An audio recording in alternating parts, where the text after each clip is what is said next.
so here's the deal. Like, I've been blessed with some of the most incredible coaching opportunities in the world.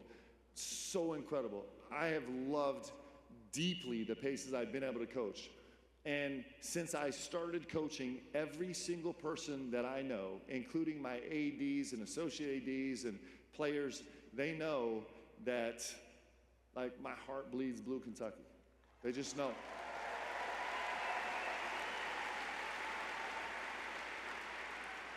And Mitch knew that, and so I think that's, maybe he was a little cautious calling me because he knew I was going to say yes before he even finished the question.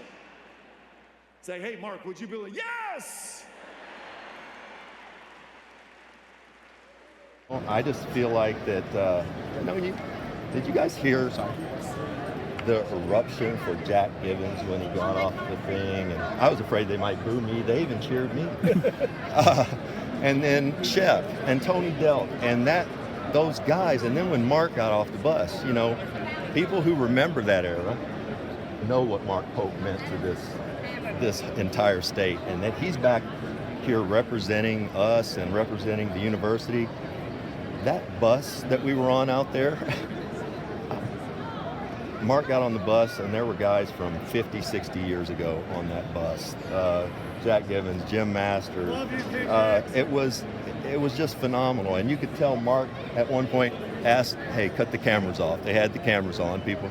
And he just sat on the back of the bus, just like we were all going to a ball game, and he laughed with his teammates for 20 minutes back there. That stuff's invaluable, and you can also see why he does so well when he sits down with young men in their living rooms with their parents. Was there anybody in particular who said, you need to look at this guy, you need to look at Mark? Well, I mean, there was, he's one of ours. And so I paid particular attention to him all year long. I've watched him as a head coach.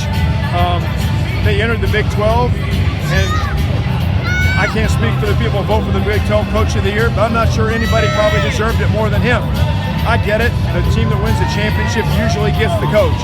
But what he did, walking into that league and doing what he did, and it's not, BYU's probably not the easiest place to recruit to from time to time.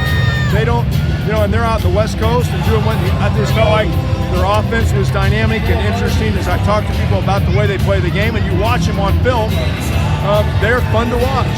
And everybody wants to go in the way back machine. This gives you a little bit of taste about what it felt like in the days of everybody talking about the teams that we had, and you pointing to banners and things like that.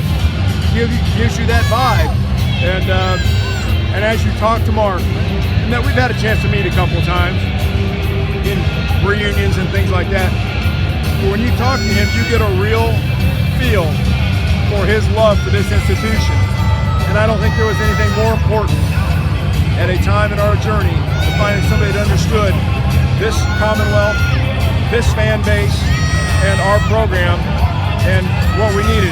And he checked, when I said check the boxes, when the conversations, he checked every box.